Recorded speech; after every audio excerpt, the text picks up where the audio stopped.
रावण के ऐसे रहस्य जो आपने कभी नहीं सुने होंगे तो दोस्तों, वीडियो पूरा जरूर देखें। एक रावण का जन्म।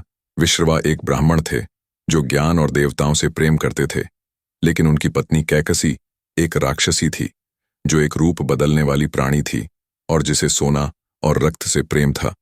उनका पहला बच्चा, एक बेटा, देखने में भयानक था। उसके 10 सिर और 10 जोड़ी भुजाएं थीं। विश्रवा ने अपने बेटे का नाम दशग्रीव रखा, जिसका अर्थ है 10 गर्दन वाला। बाद में उसे रावण यानी दहाड़ने वाला कहा जाने लगा। दशग्रीव के जन्म के समय आकाश से रक्त की वर्षा हुई। सियार चिल्लाने लगे और अन्य क्रूर जानवर राक्षसी मां और उसके बच्चे के चारों ओर अशुभ घेरे बनाकर दौड़ने लगे। विश्रवा और कैकसी के बाद में 3 और बच्चे हुए, 2 लड़के कुंभकर्ण और विभीषण और एक लड़की शूर्पणखा। 2. रावण ने ब्रह्मा से प्रार्थना की। अजेय बनने की चाह में दशग्रीव ने भगवान ब्रह्मा से प्रार्थना की। उसने 10,000 साल तक उपवास और प्रार्थना की। हर 1000 साल में एक सिर काटकर आग में डाल दिया। दशग्रीव उसका आखिरी सिर काटने ही वाला था कि तभी देवता प्रकट हुए। ब्रह्मा ने कहा, कोई भी वरदान मांगो, देवों और दानवों से, नागों से, गंधर्वों से। दशग्रीव की सूची लंबी होती गई, लेकिन उसने मनुष्यों को इसमें शामिल नहीं किया क्योंकि वह उन्हें कमजोर मानता था। ब्रह्मा ने दशग्रीव की प्रार्थना स्वीकार कर ली और उसे अमर अमृत का एक कलश दे दिया, जिसे उसने अपनी नाभि में छिपा लिया। ब्रह्मा ने दशग्रीव के खोए हुए सिर भी वापस लौटा दिए। 3. रावण के भाइयों ने ब्रह्मा से प्रार्थना की। दशग्रीव के भाई विभीषण और कुंभकर्ण ने भी देवताओं से वरदान की प्रार्थना की। विभीषण एक असाधारण राक्षस था। वह धर्म का आदर करता था। विभीषण ने प्रार्थना की कि वह हमेशा धर्म का पालन करे और ब्रह्मा ने उसकी प्रार्थना स्वीकार कर ली। कुंभकर्ण हालांकि एक राक्षस था और देवता उससे डरते थे। उनके अनुरोध पर ज्ञान की देवी सरस्वती ने कुंभकर्ण की जीभ को भ्रमित कर दिया जब उसने अपना वरदान मांगा। निर्देवत्वम, देवताओं की मृत्यु के बजाय कुंभकर्ण ने निद्रात्वम, नींद मांगा। परिणाम स्वरूप कुंभकर्ण हर साल केवल एक दिन ही जागता था। अगर कोई साल बीतने से पहले उसकी नींद में खलल डालने की हिम्मत करता तो कुंभकर्ण को उसी दिन मौत के घाट उतार दिया जाता। 4. रावण का शिव से सामना। दशग्रीव कैलाश पर्वत के निकट जा रहा था। तभी एक अदृश्य शक्ति ने उसका रथ रोक दिया। उसके सामने उसने शिव के बैल नंदी को देखा। वापस मुड़ो दशग्रीव, नंदी चिल्लाया। यह शिव का घर है। दशग्रीव ने उत्तर दिया, मुझे कोई नहीं रोक सकता। अपनी शक्ति का प्रदर्शन करने के लिए दशग्रीव ने अपनी 20 विशाल भुजाएं फैलाईं और पर्वत को ऊपर उठा लिया। शिव ने यह देखा और हंसने लगे और फिर उन्होंने अपने पैर के अंगूठे से पर्वत को दबा दिया, जिससे दशग्रीव उसके नीचे फंस गया। दशग्रीव चिल्लाया और उसकी शक्तिशाली गर्जना से शिव प्रभावित हुए। क्या बढ़िया आवाज है, शिव ने कहा।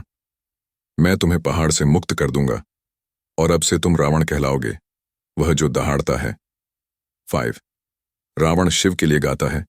रावण शिव का एक समर्पित भक्त बन गया।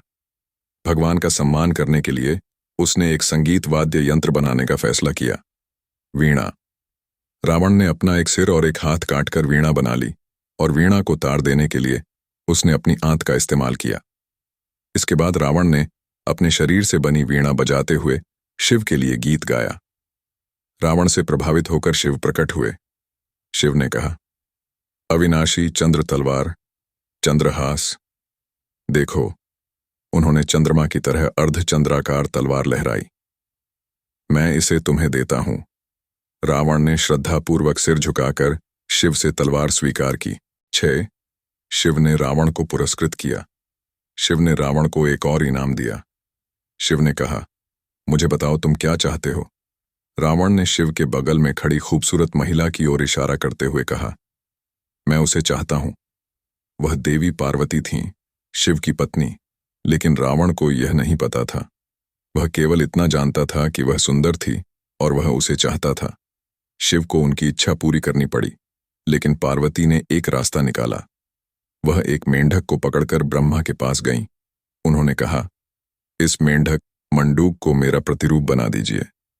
ब्रह्मा ने वैसा ही किया और रावण उसी स्त्री को लंका ले गया। यह रावण की मुख्य पत्नी मंदोदरी थी। 7 मेघनाद इंद्रजीत बन गया। रावण और मंदोदरी का ज्येष्ठ पुत्र बिजली की तरह दहाड़ता था, इसलिए उन्होंने उसका नाम मेघनाद रखा, जिसका अर्थ था बादल दहाड़ने वाला। मेघनाद एक योद्धा बन गया और देवताओं के खिलाफ अपने पिता के युद्ध में उसने खुद को अदृश्य बनाने के लिए अंधकार का जादू चलाया। इस तरह उसने देवों के राजा इंद्र पर घात लगाकर हमला किया और उन्हें पकड़ लिया। ब्रह्मा ने मेघनाद से कहा, इंद्र को मुक्त करो और मैं तुम्हें वरदान दूंगा।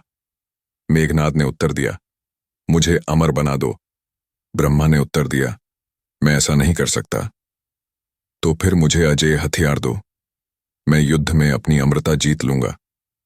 ब्रह्मा ने सहमति जताई और मेघनाद ने इंद्र को मुक्त कर दिया। ब्रह्मा ने तब मेघनाद को उसका नया नाम दिया, इंद्रजीत, जिसका अर्थ है इंद्र को जीतने वाला। 8 शूर्पणखा का मंदोदरी से विवाद। रावण की पत्नी मंदोदरी शाकाहारी थी, तथापि उसकी बहन शूर्पणखा मांसाहारी थी। एक दिन शूर्पणखा ने मंदोदरी को भोजन में मांस परोसने का आदेश दिया, लेकिन मंदोदरी ने मना कर दिया। शूर्पणखा मंदोदरी और रावण पर बहुत क्रोधित हुई। उसने अपने पति विद्युत जिह्वा से चिल्लाकर कहा, रावण को निगल जाओ, उसे अभी निगल जाओ। विद्युत जिह्वा ने आज्ञा का पालन किया। उसने अपनी जीभ बढ़ाई, उसे अपने साले के चारों ओर लपेटा और उसे निगल लिया। मेरी मदद करो शूर्पणखा, रावण विद्युत जिह्वा के पेट के अंदर से चिल्लाया। तुम्हारा बेटा मेरा वारिस होगा, मैं तुम्हारे लिए नया पति ढूंढूंगा। इसलिए शूर्पणखा ने रावण को बचाने के लिए अपने पति का शव क्षत विक्षत कर दिया। विद्युत जिह्वा की मृत्यु हो गई और शूर्पणखा ने हमेशा के लिए रावण को उसकी मृत्यु का दोषी मान लिया। 9 वैश्रवण कुबेर बन गए। रावण के पिता विश्रवा एक ब्राह्मण थे। उनके पिता पुलस्त्य थे, जो ब्रह्मा के मानस पुत्र थे। विश्रवा की एक और पत्नी थी और उससे एक और पुत्र हुआ, वैश्रवण। वैश्रवण ने 1000 वर्षों तक तपस्या की, पहले जल पर, फिर वायु पर, फिर कुछ भी नहीं खाया। ब्रह्मा ने उसे वरदान दिया। वैश्रवण ने कहा, मुझे संसार का संरक्षक बनाओ। ब्रह्मा ने सिर हिलाया। इंद्र पूर्व की रक्षा करते हैं, वरुण पश्चिम की, यम दक्षिण की, तुम उत्तर की रक्षा करोगे। तुम यक्षों के स्वामी, धन के रक्षक कुबेर होगे। कुबेर सोने की नगरी लंका में रहते थे। बहुत पहले राक्षस वहां रहते थे, लेकिन देवताओं ने उन्हें भगा दिया था। 10 रावण ने लंका पर कब्जा किया। रावण के नाना सुमाली को हमेशा उम्मीद थी कि रावण सोने की लंका नगरी को वापस ले लेगा। सुमाली ने आग्रह किया, कुबेर से नगर छीन लो, इसे फिर से राक्षसों का नगर बना दो, जैसा कि यह बहुत पहले था। रावण के सेनापति प्रहस्त ने भी इस बात पर सहमति जताई। देवताओं ने लंका से राक्षसों को खदेड़कर गलत किया था और हमने उसे वापस लेकर सही किया है। रावण ने प्रहस्त को अपना दूत बनाकर लंका भेजा। प्रहस्त ने कुबेर से कहा, हमें नगर वापस दे दो, नहीं तो हम तुमसे युद्ध करेंगे। प्रहस्त को आश्चर्य हुआ जब कुबेर ने नगर दे दिया। उन्होंने कहा, मैं हिमालय जाऊंगा, मेरे भाई से कहना कि सोने की लंका उसकी है।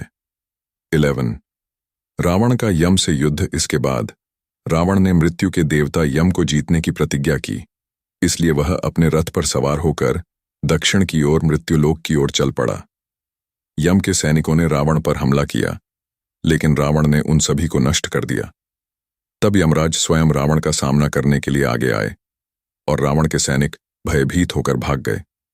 युद्ध के मैदान में अकेले रावण और यम ने 7 दिन और रात तक भयंकर युद्ध किया। फिर जब यम रावण पर मृत्यु हथौड़े से प्रहार करने ही वाला था, ब्रह्मा प्रकट हुए। ब्रह्मा चिल्लाए, रुको, मैंने रावण को आशीर्वाद दिया है, कोई भी देवता उसे नहीं मार सकता, यहां तक कि मृत्यु का देवता भी नहीं। अतः यमराज अदृश्य हो गए और रावण ने स्वयं को मृत्यु का विजेता घोषित कर दिया। 12 देवता रावण से छिप गए। मरुत्त नामक एक राजा एक यज्ञ का आयोजन कर रहा था। वहां इंद्र, यम, कुबेर और वरुण जैसे देवताओं के साथ साथ कई पुजारी भी उपस्थित थे। रावण प्रकट हुआ और भयभीत देवताओं ने पशु का वेश धारण कर लिया। इंद्र मोर बन गए, यम कौआ बन गए, कुबेर छिपकली बन गए और वरुण हंस बन गए। तब रावण ने मरुत को युद्ध के लिए चुनौती दी, लेकिन पुरोहितों ने राजा को आत्मसमर्पण करने की सलाह दी। रावण चिल्लाया, मैं जीत गया। फिर उसने सभी पुजारियों को खा लिया, उनका खून पी लिया और उड़ गया। उनके बच निकलने से प्रसन्न होकर देवताओं ने उन पशुओं को आशीर्वाद दिया जिनके भेष बदलकर वे रावण की नजर से बच निकले थे। 13 कुबेर ने रावण को फटकारा। रावण द्वारा पुजारियों, देवताओं और अपने यक्षों पर बार बार किए गए हमलों से कुबेर स्तब्ध थे, इसलिए उन्होंने भाई को संदेश भेजा।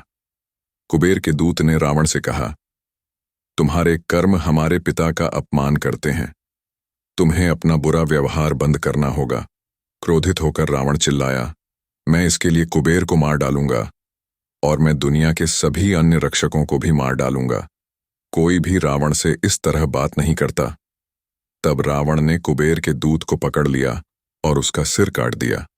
रावण चिल्लाया, आओ राक्षसों, और उसने अपनी सेना के साथ हिमालय में कुबेर के घर पर हमला कर दिया। 14 रावण ने कुबेर पर आक्रमण किया। कुबेर ने अपने यक्ष सैनिकों को रावण के हमले से अपने पहाड़ के घर की रक्षा के लिए इकट्ठा किया। कुबेर और यक्षों ने बहादुरी से युद्ध किया, लेकिन वे राक्षसों के सामने कोई मुकाबला नहीं कर पाए। जल्द ही युद्ध का मैदान यक्षों की लाशों से अटा पड़ा था, जो बर्फ में चमकीली लाल रक्त की नदियों में पड़ी थीं। बचे हुए सभी यक्ष भाग गए और कुबेर अकेले ही युद्ध के मैदान में रावण का सामना करने लगे। कुबेर ने कहा, किसी दिन कोई तुम्हें नरक में भेज देगा और तब तुम्हें अपने कार्यों के परिणामों का एहसास होगा। सौतेले भाई तब तक लड़ते रहे जब तक कुबेर घायल तो नहीं हो गए, लेकिन मरे नहीं। इसके बाद रावण ने कुबेर का उड़ता हुआ रथ चुरा लिया और विजयी होकर लंका लौट आया। 15 रावण ने रंभा का बलात्कार किया। एक रात रावण को अप्सरा रंभा जंगल में भटकती हुई मिली। वह बहुत सुंदर थी और रावण काम वासना से जल उठा। उसने उसे पकड़ लिया और फुसफुसाया, तुम्हारे लिए यह कितना सौभाग्य की बात है कि हम मिले। बस करो, वह चिल्लाई और विरोध करते हुए बोली, तुम मेरे बड़े रिश्तेदार हो, मेरे चाचा ससुर। मेरे पति नलकूबर कुबेर के बेटे हैं, वह तुम्हारे भतीजे हैं, मुझे जाने दो। लेकिन रावण को कोई शर्म नहीं थी और उसने उस रात रंभा के साथ क्रूरतापूर्वक बलात्कार किया। जब रंभा ने नलकूबर को बताया कि रावण ने क्या किया है, तो उसने अपने मामा को श्राप दिया कि यदि रावण कभी किसी अन्य स्त्री को उसकी इच्छा के विरुद्ध स्पर्श करेगा तो उसका सिर 1000 टुकड़ों में बंट जाएगा। सोर्स है रावण का वेदवती से सामना। जब रावण जंगल में घूम रहा था तो उसने एक सुंदर स्त्री को अग्निवेदी पर तपस्या करते हुए देखा, जो मृग चर्म पहने हुए थी और उसके बाल जटाओं में बंधे हुए थे। सुंदर महिला, उसने कहा, आपको रेशमी कपड़े और गहने पहनने चाहिए, न कि यह तपस्वी वेश। मेरी पत्नी बन जाओ। मैं वेदवती हूं, उसने उत्तर दिया, और मैं भगवान विष्णु को समर्पित हूं। मैं किसी अन्य से विवाह नहीं करूंगी। रावण ने उसके बाल पकड़ लिए, लेकिन वेदवती ने जादुई तरीके से अपने आप को मुक्त कर लिया। मैं मरते समय तुझे श्राप देती हूं रावण, उसने खुद को आग की लपटों में फेंकते हुए कहा। मैं तेरे विनाश के लिए फिर से जन्म लूंगी। वेदवती ने बाद में सीता के रूप में पुनर्जन्म लिया। 17 रावण का कार्तवीर्य से युद्ध। रावण नदी के किनारे शिव के लिए बलि चढ़ा रहा था, शिव के सम्मान में गा रहा था और नृत्य कर रहा था। इस बीच हय्य वंश के 1000 भुजाओं वाले राजा कार्तवीर्य अपनी पत्नियों के साथ नदी में आराम कर रहे थे। जैसे ही कार्तवीर्य ने छलांग लगाई, पानी बढ़ गया और बाढ़ ने रावण के प्रसाद को बहा दिया। क्रोधित होकर रावण ने कार्तवीर्य से भयंकर युद्ध किया। अंत में कार्तवीर्य ने रावण को जमीन पर गिरा दिया और स्वर्ग से देख रहे देवताओं ने खुशी मनाई। रावण के दादा पुलस्त्य ने कार्तवीर्य से रावण को छोड़ देने की विनती की। ब्रह्मा के मानस पुत्र महान ऋषि के प्रति सम्मान के कारण कार्तवीर्य ने रावण को छोड़ देने की अनुमति दे दी। रावण शक्तिशाली था, लेकिन उससे भी अधिक शक्तिशाली कोई न कोई अवश्य होता है। 18 रावण बाली से लड़ता है। रावण वानर राज वाली को ढूंढने गया, उससे युद्ध करना चाहता था। उसने वाली को समुद्र के किनारे पूजा अर्चना में लीन पाया। रावण ने पीछे से वाली पर आक्रमण करने की योजना बनाई, लेकिन वाली ने उसे पकड़ लिया और चिल्लाया, पकड़ा तुझे। फिर उसने रावण को अपनी बाह में दबा लिया और आकाश में उड़ गया। नीचे राक्षसों ने देखा कि उनका राजा छूटने के लिए संघर्ष कर रहा है।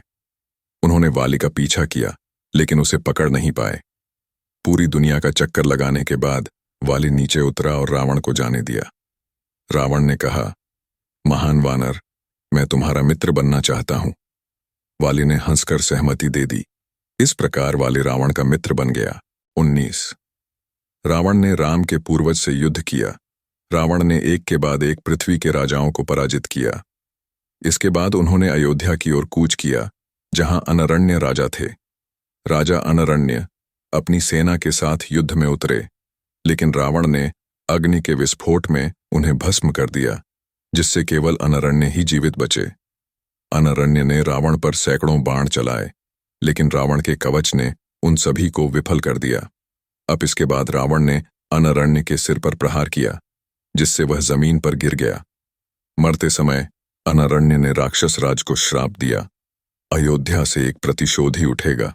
इस प्रकार अनरण्य के पुत्र खटवांग का एक पुत्र हुआ, जिसका नाम दिलीप था।